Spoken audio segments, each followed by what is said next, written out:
Yo, there's something beautiful about Bearcats basketball. High flying. Kenyon with a jam. Shot denying. Miles rejected. There's just an energy that comes with the Cats. A rich history built on toughness. And Mick Cronin looks like he wants a technical. A bring-your-own-lunch pail mentality.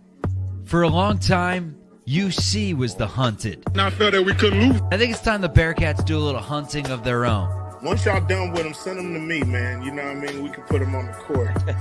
Keep that Bearcat thing going. I am fired up. Takes it all the way. Oh! It's going to be Little.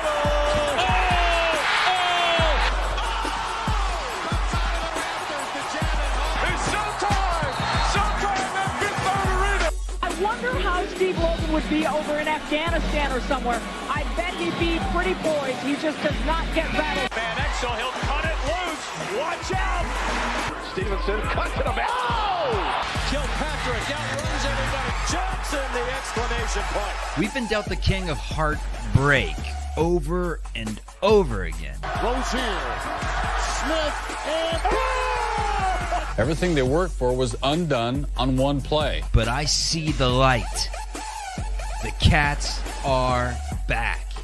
Lukosius, open three, got it! Oh, baby! Welcome to the only live Bearcats postgame show on YouTube. This is Chatterbox Bearcats.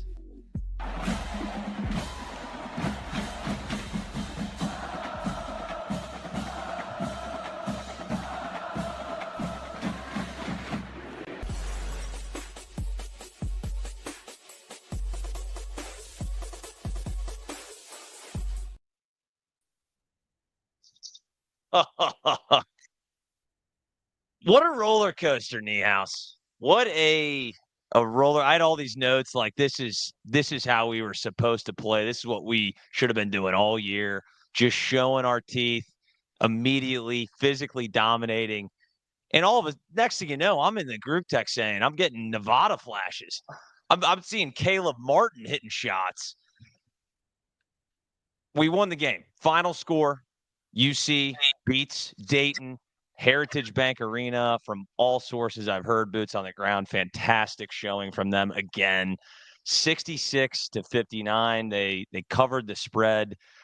I feel like we should have won this game by 25 points. But let's get right into it, man. How are we feeling after just such a roll? Can we ever just get one that just start to finish, we dominate and we just move on? We move on to the next game. Well, if you ask me before the final 5 minutes, I would say we're feeling pretty good, right? Like, we rebounded the hell out of the ball. It seems like every single contested ball off a shot, the Bearcats came up with. We were longer, we were stronger, we were faster. We just couldn't make a shot. And it came down to the final 5 minutes, and guess what? Guess what we did make? Free throws. We made free throws down the stretch. Thank goodness. If we were 335th in the country in free throws after tonight's game, that's okay, because we made them when it mattered, and that's really what sealed the deal for us. Like, I think it was the depth perception, Houdini. It was the Heritage Bank, depth perception that did us in. Nobody can make shots, but we made our free throws down the stretch, and that was the difference. I mean, can you imagine if we were – I mean, Aziz hit two. Day hit two. Big time down the stretch shots right there. See, Aziz hit 4. He was 4 of 4 from the free throw line, 2 of which were extremely clutch. We shot, to your point, 16 of 21, 76% from the line. If we shoot close to our season average of 50%, we're probably talking here in disaster mode. Granted, Dayton shot the ball 14 of 15, 93% from the line. But you still come out of this game as a huge positive, obviously. I mean, we played Dayton, a team that has been tested, that has beaten top 10 teams in the country. A very good team. I was nervous coming into it. There is no doubt about it. The spread was 3. I think not that I would know, we're 0-3 in our last 3 games against the spread up until we played Dayton at Heritage Bank Arena. And to show it starts defense, man. And I was getting flashes a little bit when I think we went up for about 7 minutes without a field goal. I'm like, holy shit, is this Mick Cronin's offense again? What are we doing here? Because I didn't really know that this team could win like this. I mean, this was a rock fight. This was some blue collar. We're fucking laying cement and we're going to work. And they did that. I mean, they did that all game. It was gross. We shot 36% from the field, 27% from three. And hell, Dayton actually had a better field goal percentage, 39% from the field. I like what I see because we're winning games in different ways, and we're going to really find out here soon. We get into Big 12 play, but I think hats off. Learn how to finish games. Learn how to finish. This game should not have been within 5 points with 3 minutes left, but you got to love what you saw today. Well, it was one of the ugliest games I think I've ever seen in my entire life. With that being said, I mean, hey, look, I'm on a road game right now. I'm in my buddy's house with this TikTok microphone. With that being said, the defense showed up, and that's what I mean. Like you said, Mick Cronin's teams, like this is what we saw, and I'm okay with this. One thing when Wes came in, he's like, hey, we're going to run, we're going to score. Like, yeah, everybody loves that, but you know what everybody loves more is winning games, and I'm okay with an ugly game and an ugly win, especially against Dayton when they whooped us last year. I don't care how we got it done, but we did get it done, and I remember the reason I bring up the away game is because I remember looking at my buddy, and he's like, you guys have 12 shots to their 3. We took 12 shots, and they took 3 in the first 4 minutes. Like, we were turning them over. We were blocking shots. We had, like, 5 offensive rebounds. It was we out-athleted them. Like, we had better athletes. And to see them go up against UConn and take them down and go up against Marquette and take them down, and then us just be way more athletic than this team was very encouraging for our future. Did you think that same way? Like, after they beat those two teams, I'm worried. I'm like, oh, wow, this Dayton team's really good. We came out and we punked them. Like, we had way better athletes than them. Oh, it wasn't even close. And I know Dayton is one of the smallest teams in the country. They try to go big. They try to do their little jumbo package. Did not work. This felt like, especially in the first half, it felt like you're playing your little brother in your backyard, and he's 4 years younger, and he just doesn't have a chance. He might be kind of skilled, but it's like you're too physical, you're too athletic, you're too quick. It felt like we were playing a JV basketball team in the first half, and really throughout the game, Dayton, to their credit, they clawed back and stayed with it. As we all know, as a UC fan, you're always in it. If you're playing a Cincinnati team, you're in the game. And I really thought at one point we should be up 30 points. We did not shoot the ball well. I think Seamus Lukosius, and I actually had somebody at the bar bring that up again. I went down to the banks just to scout out the area, just to see, from all accounts, Dayton out-attended us yet again at US Bank Arena. I don't know what it is, the hump of getting over, not going to Fifth Third, going to US Bank. But they did mention that you say, what do you say, Seamus? We got a DM that I've been saying Seamus. It's Seamus. That's on me. I'm sorry for that. It's okay. I mean, he was playing like Seamus today, 4 of 17, but he hit some big threes. He went 3 of 12 from 3-point land, but some colossal shots. Just to run through quickly, kind of who the playmakers really were. You got Seamus 4 of 17. He had 13. Jizzle James. We knew he wasn't going to go back-to-back games not making shots. He hit some big shots, 4 of 6 from 3 as well, which we have not seen from him basically all year. He finished with 14. And then you got Dan Skillings, 17 points. And we were nervous after the Villanova game. Dan Skillings did not play. And we were preaching to the choir. Dan Skillings is arguably our best player. Wait for reinforcements. Wait when Dan Skillings gets back. And I still don't think – we were talking about it in the chat. I still don't think he's fully healthy. Him in transition looked like my dad, who just turned 60, going down at the YMCA. Like, he doesn't have that burst, but the way that he's so acrobatic at the rim, tipping loose balls just all over the place, it's not pretty. but the stat sheet, 17 and 6, 4 steals. You got to love what you saw from Dan Skillings, and we needed him. We needed him bad tonight. There's nothing I love more than seeing Dan Skillings drive the baseline. I forget who, I think it might be Fran Fraschilla, who says that Dan Skillings is the best baseline college basketball player there is. Like, once he goes the baseline, you're either hoping for a foul or he's going to finish through contact. With that being said, his three-point shot was not looking great tonight, which is fine. Like it didn't look great last year either, and he still was a great player. And maybe he's just going to be somebody who drives to the basket and gets either fouled or finishes through contact. That's okay with me. You mentioned Jizzle. Jizzle hit 2 huge threes in the second half. If he doesn't make those, is it as easy of a win as we had? I mean, he hit one. I think, okay, they mentioned how we hadn't scored until I think it was about 6 minutes and 50 seconds left in the second half. That was off of Jizzle's 3. I'm pretty sure he had the last field goal, and then we went cold. So he hits that big shot. Then he hits a big shot to break the streak. I don't know if that was the one that broke the streak, but essentially he hit one in the final few minutes. Jizzle, he didn't shoot well to start, but he hit huge ones. And Dan also finished huge ones. So again, it's big-time players making big-time plays when it matters. It's just crazy to me, and I think it shows a lot of the ceiling of this team. We're not shooting the ball well at all. I mean, we played Xavier, didn't shoot the ball well, did not shoot the ball even close to well tonight. 27% from 3 again, 36% from the field. We started the game 0 of 9 from 3, and we were up, I think, like 10-2 for another 6 minutes. And I just think it says a lot about how good this team can be defensively.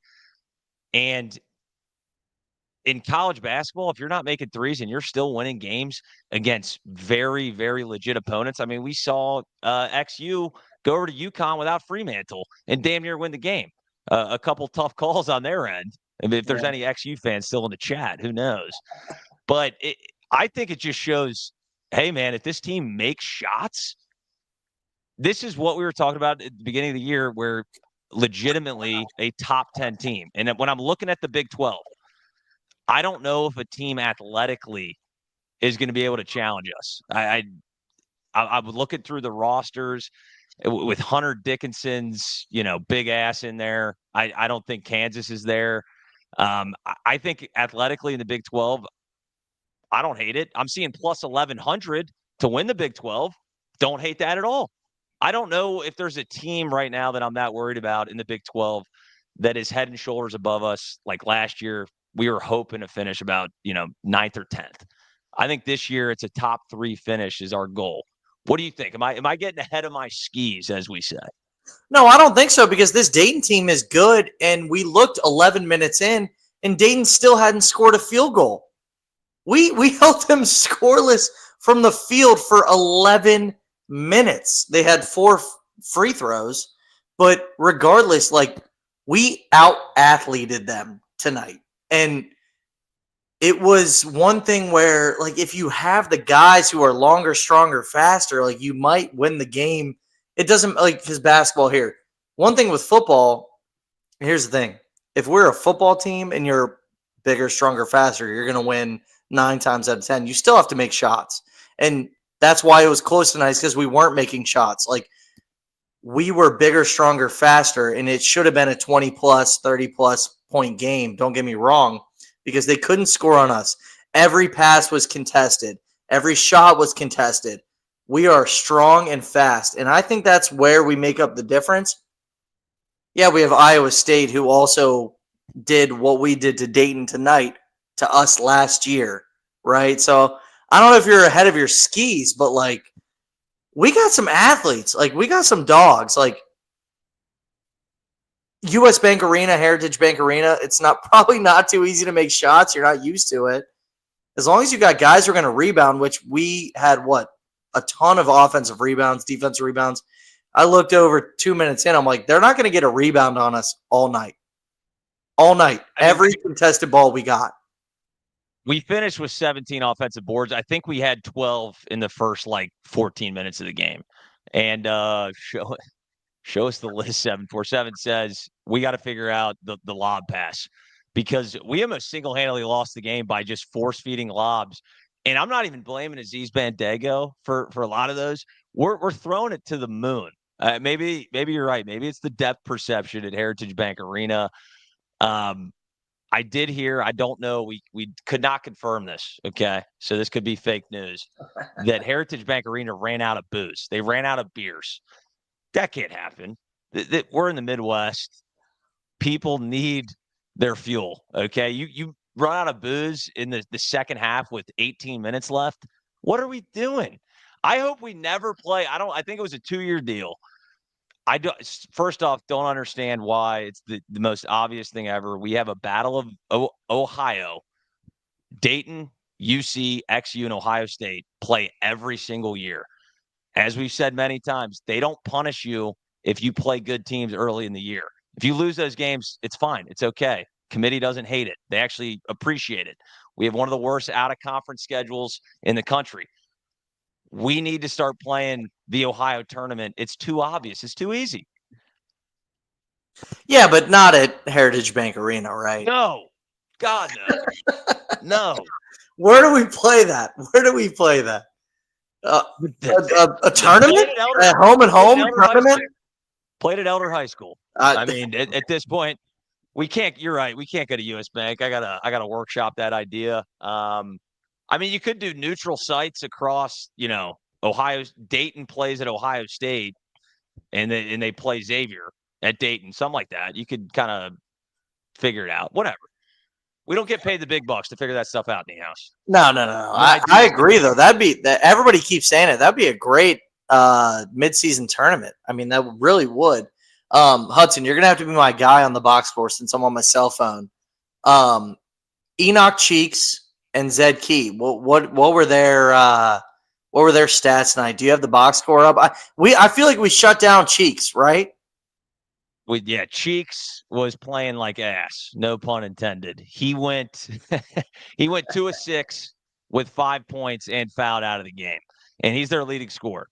So we played great against him, and I loved Jizzle James and Day Thomas on ball defense. It'd be hard to find 2 guards that play better on the same team from the defensive side of the ball because they were, the tenacious all over the place. Zed Key, our favorite guy, our Buckeye, who transferred over to Dayton, he did a little bit of damage for a little bit. He went on a tiny run, kind of got the crowd into it. I believe that he was the guy that got the softest flagrant foul I've ever seen against Aziz Bandego. I didn't even know what happened. It was like a shove, and I just hate it because the announcers are like, "Oh yeah, take a look at the rule book. That's gonna get you every time, every day of the week." I'm like, what? Like, what happened to the country I loved? You're like, he didn't do it. Was very innocuous. Whatever, it happens. They make calls like that. But Zed Key, to your point, finished with 11 and 6, 4 or 6 from the field. He was just undersized. And to our Bearcat bunch guy, Eric Lilly, terrified of our guy, Emil Latong. 7-footer. Seems like he's got potential. Emil was not Latong. He was lost. I'll workshop that. I will workshop that personally. He had no business being on the court. We bullied him through and through. Not an issue whatsoever. He finished 0-2, 2 points and 4 boards. I think we just, like you said, we outsized them. We out-athletic them. We have better players. And it's nice to see a team like Dayton that has beaten some of the best competition in the country. And to do that to them in a neutral setting, it's impressive. What was impressive, like you mentioned, like we treated it's going to sound bad. I don't even want to say this. Like little brother. That looked like an older brother playing a little brother in basketball. Like every single play was hard for them versus us. And the reason that it wasn't out of hand was that we weren't making shots in the first half. It was ugly for both of us. With that being said, like I mentioned earlier, we took 12 shots to their 3 to start the game. Like, they were turning it over. They couldn't get a pass off that was clean. We were all up in their stuff. Like, it was refreshing to see because we haven't seen that in a long time. Like, yes, we saw that with Mick where we had the athletes and we would defend and it would be rough on the offensive end and it would suck. Like, we would win games 55-52 and we're like, well, that was awful. That was an awful 2 hours despite the win. We've had enough time pass where I'm okay with that. Like, I'm okay with a win where we look head and shoulders more athletic than the other team. Especially a team that, like I said, has taken down some good teams this year. So I was nervous going into this game because I didn't think Xavier was all that good. We lost to Villanova, our only other test. And then we had beaten 300-plus Ken Palm teams to start the year. But I feel good now. I'm back to feeling really good, even though it was tight down the stretch. Oh, yeah. And the biggest part of this game is if we don't win, if we lose to Dayton, not a bad loss, right? Just in a vacuum, not a bad loss. You lose this game with our out-of-conference schedule. I mean, we're on the outside looking in if we don't dominate in the Big 12. This was a must-win. All of a sudden, our out-of-conference doesn't look that bad. You win this game, it's going to do great. We know analytics, the Ken Palm, they're going to love it. Beating Dayton at a neutral site. It was – if we came out of conference play with our best win against Xavier at home, that's tough. You got to do really well in the Big 12 to get a good seed going into the tournament. So this meant a lot just in general because I think Wes gets it, and he wants to schedule better teams. We got Grambling on Sunday. I don't even know why we're playing. I really don't. I don't even get it. Whatever. We're playing on Sunday. Talk about a bye game. Don't show up with your eyes closed against Grambling State because that would be great. We just lose to Grambling before Big 12 play. But you got to love what you saw. Again, I think one thing I did want to point out, Niehaus, is I don't know if Wes Miller is listening to the podcast or not, but he shrunk the hell out of this rotation. He did it quick. He did it against Xavier. He only played 9 guys, which typically you're like, oh, that's pretty typical. No, he was before that. He was playing 12 guys. Josh Reed, I thought he actually played himself into the rotation. He hasn't seen a second in a couple games now. We went Betsy, Day, Connor Hickman, and Arrington Page off the bench. What do you think about the rotations our guy Wes is throwing out there? I like it. I mean, when you get to playing these teams that are your level after bye game, because look, here's the thing. Once we were playing all these bye games, we're like, hey, you got to see these guys, get some PT, get some runs, see what they can do. We're past that level of the season. We need the rotation to shrink. We need the best players to play the most minutes. How many? I'd have to ask you because I can't pull it up right now. But like, how many minutes does Seamus get? How many minutes does Dan Skillings get? And again, Dan Skillings didn't look 100%. He doesn't look 100% healthy. But like you said, did Josh Reed? Josh Reed didn't even get in, right? No burn for Josh Reed. 0 minutes. Yeah. So and it's nothing against Josh Reed or the 10th guy or the 11th guy or the 12th guy. I mean, CJ Frederick didn't get in. But the best teams play 8. The best teams in the NCAA. How many teams play 10+ in the NCAA tournament? I'd love to see that stat. It's not a lot. Well, even if you got 10 guys that can play, and you could argue that UC has that, that's not a recipe for winning because you guys got to mesh. You need time on the floor to get your groove going. Like if you're doing hockey swaps at 5-5, I hate it. It's like the biggest pet peeve of mine. Watching guys go 5-5, subbing it out. Dude, this is an AAU tournament. All right, we're trying to win a national title, and I think Wes gets it. Okay, but to give you the minutes breakdown, we're looking at Dan Skillings with 28 minutes. I think that'll even increase because I saw some people in the chat. He actually didn't look fully healthy. He gets my game ball. He finished with 17, 6 of 13, and 4 steals, 6 boards. And I don't even think he's fully healthy. So you're looking at him. Jizzle James played 28, Bandago 25, Dylan Mitchell, probably the least effective game I've seen Dylan Mitchell play. 29 minutes, shot the ball 3 times and had 4 points. Day Thomas, 22 minutes off the bench. Then you had Betsy with 8, Page with 14, and Connor Hickman with 12. And I love that despair. I love the way he dispersed the minutes right there. I think that's a recipe for success. If Connor Hickman is shooting the ball well, I think that number will go up. I was telling you, I don't know if I've seen a guy that shoots 40% from 3 for his career, airball the amount of threes that he does. So Connor Hickman, the roller coaster continues, I guess, because he looked great against X. Massive dud again today. I don't know what to think about Connor Hickman, but I'm rooting for him. It's the depth perception, Houdini. It's the Heritage Bank depth perception. Nobody was hitting shots tonight. No, but you know what I loved seeing from Dylan Mitchell, especially, I guess, also Skillings and our bigs, probably Page too, but like the amount of rebounds that also like they didn't grab, but they tipped just to keep alive. Like they jump like crazy. Like we have athletes. We have crazy athletes. Skillings, crazy athlete. Mitchell, crazy athlete. Aziz Bendago, not the thickest guy in the world, but he jumps, he leaps, he's long like crazy. We just keep the basketball alive on offense, and that leads to offensive rebounds, and that's what I saw tonight. Like nothing was easy for Dayton. They didn't just grab a board easily. Everything was tough. And I think that's one way that we're going to go through Big 12 play. Like, yeah, Dayton beat 2 great teams. But I would love to see us play those teams in terms of like, I'll put it this way. Let me just remove that train of thought.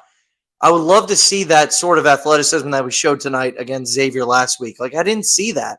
And that was nice to see. That was refreshing to see tonight. Was that like different for you, or is that just me?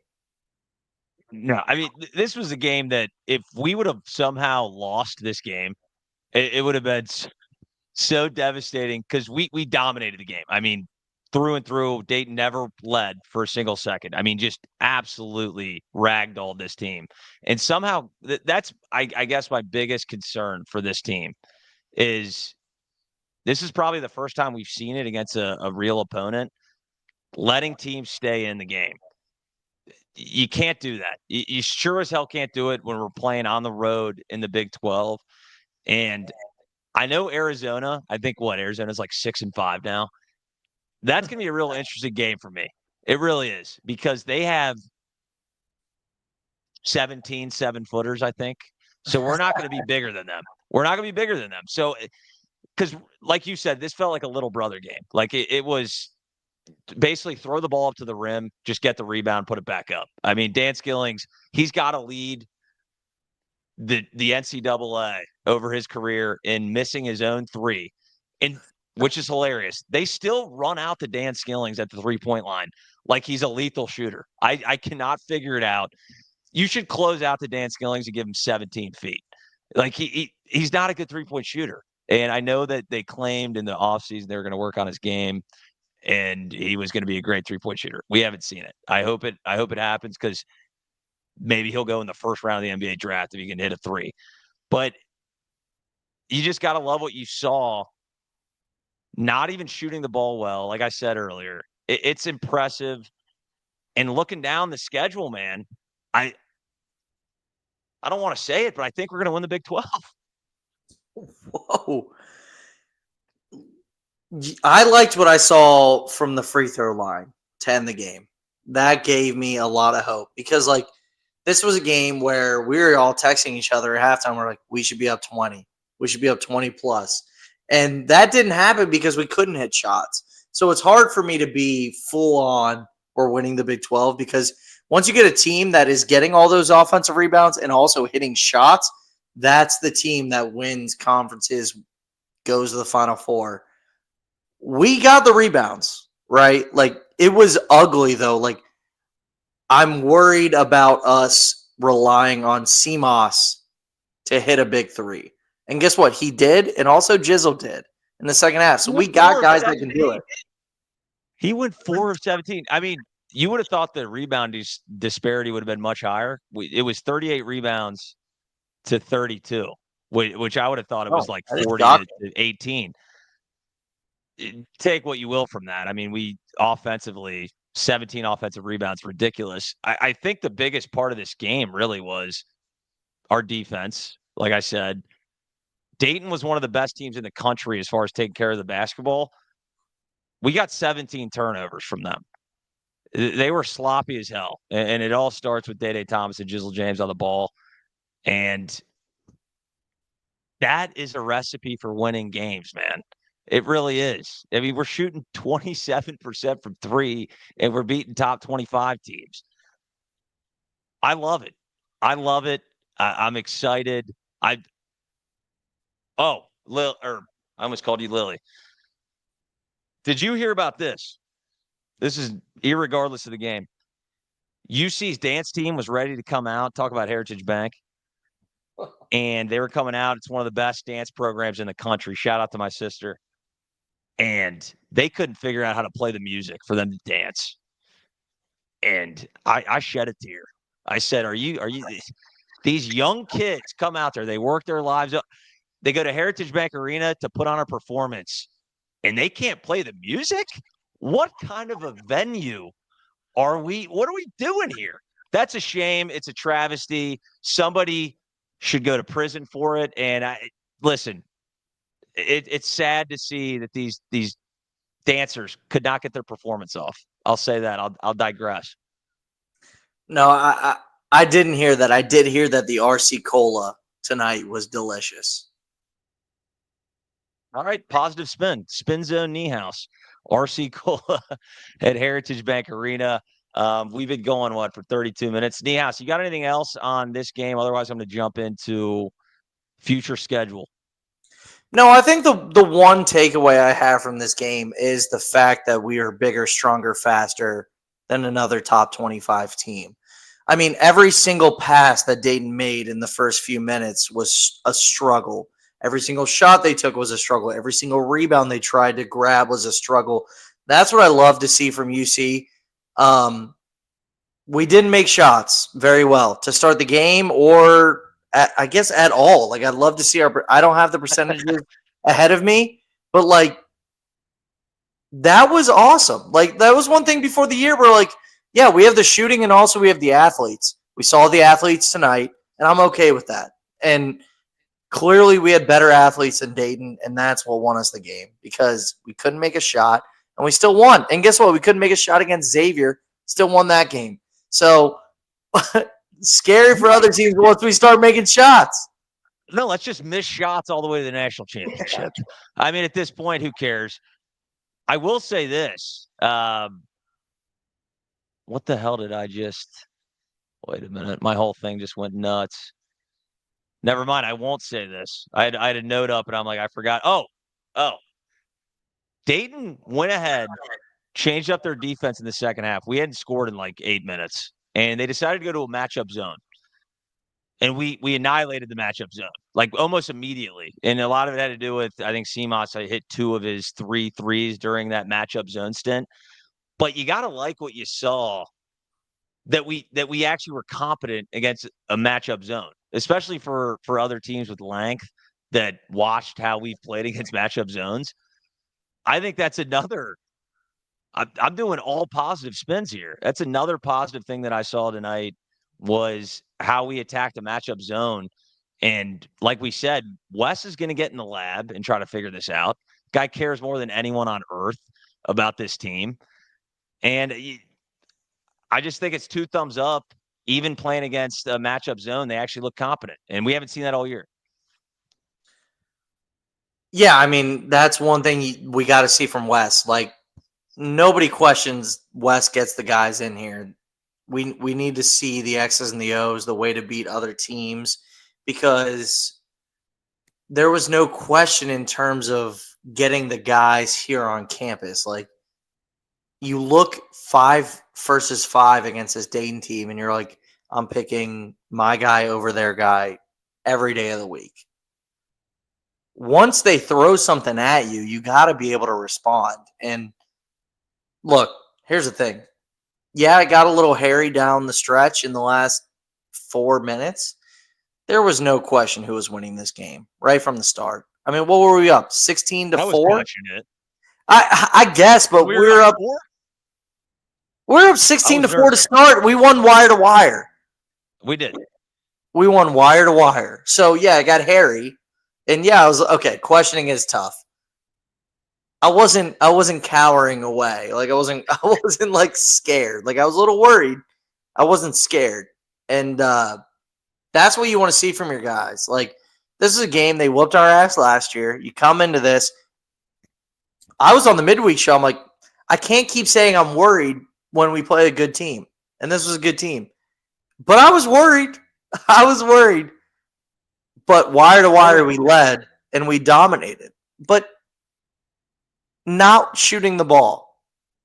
You know what I mean? I mean, it was probably the most dominant 66-59 win that I've witnessed in my entire life. Yeah. And we ended up winning by 7 points. We covered the spread. That's all that really matters, right? Great teams, good teams win, great teams cover. And we did that. Now, looking ahead, we got Grambling, like I said. Why we play them, I'm not sure. Don't screw around with that game. Playing at home Sunday, an easy game to kind of throw on and nap through. Grambling, and then we go right into Big 12 play on the 30th. So we got another week off after Grambling at Kansas State. I know Kansas State has struggled so far this year. That's a game you got to come out strong in the Big 12. That the team in general, they have talent. They have talent. They got Hawkins. I know everybody's going nuts because he got paid like $1 million. He's averaging 11 points on 30% from the field. But do not overlook Kansas State. Like they got a good coach. They got a good program. Let's not do that. And then you jump into Arizona, Baylor, Kansas, Colorado, Arizona State, Texas Tech. It's going to be a gauntlet, man. And the Big 12 hasn't even looked that great. Like I said, I think UC is arguably easily a top 3 team and possibly in contention to win this thing. But, I mean, any games you're looking forward to specifically on the schedule? Oh, I mean, I absolutely cannot wait for the Arizona-Kansas back-to-back Saturdays at Fifth Third Arena, obviously. You got to win Kansas State because they're struggling, right? Like, I mean, yeah, they have Coleman Hawkins. I can't believe I'm bringing this up on the podcast, but Doug McDaniel, I don't know that situation, but I saw some stuff that he might be gone from the program. I don't even know, but we might have to look into that one before that Kansas State game, that midweek show. We're going to look into that. But they're not performing to the level that they wanted to be performing at this point in the season. So a win to start off Big 12 play would be great. Headed into the Arizona home game. Then we got Baylor, like you mentioned, Kansas home game on back-to-back Saturdays. No days off, Houdini. No days off. I can't, like I said, how I mentioned I couldn't be worried about Dayton in the midweek show. You can't be worried. Like, it's big boy basketball at this point. So I'm excited because after tonight, let me put it this way. After Xavier, I'm like, yeah, we won. I don't feel great about our team. After tonight, we won ugly, but I feel good because I think we have the guys. Like, we have a bunch of dogs on this team, a bunch of athletes. So I feel a lot better after tonight's win. I do too, and it's going to be super fun just as a fan. Just as a fan where, twice a week we're playing against the likes of a Baylor, Colorado, Tech, BYU. It's going to be fun games through and through. I love this roster is coming to fruition of what we thought. So far, there's a lot of basketball to be played. We know Wes Miller's not going off the gas pedal. No chance in hell. We got Grambling on Sunday. We will do a live show. I don't care if there's 3 people on it. I will be here doing a live show after the game. And then, after that, again, Kansas State, we start with Big 12 play. But for me and Niehaus, we're going to wrap this thing up. Chatterbox Bearcats, you can find us anywhere you find podcasts. Give us a like on the stream. Give us a 5-star on the podcast app. It does crazy stuff as far as the algorithm is concerned. We appreciate everybody jumping in. A lot of chats. Steven Schmidt said it best. Last comment. This game looked like a rock fight. We were throwing boulders, and they were throwing pebbles. Couldn't have said it better myself. Niehaus, any last thoughts before we wrap this thing up? No, my last thought is just we are the better team. Despite the fact that it got a little crazy towards the end, we're the better team. We're a top 25 team. There's no question about it. Everybody was worried going into this week. We haven't beaten anybody good. Dayton, 22nd in the country. They just took down the two best teams in the Big East, and guess what? They never led against us, and we owned that game the whole ride through. I think this is a legit Cats team, and I'm excited for Big 12 play. That's it for me, Houdini. Absolutely. Kirby, run it. God bless. Go Cats.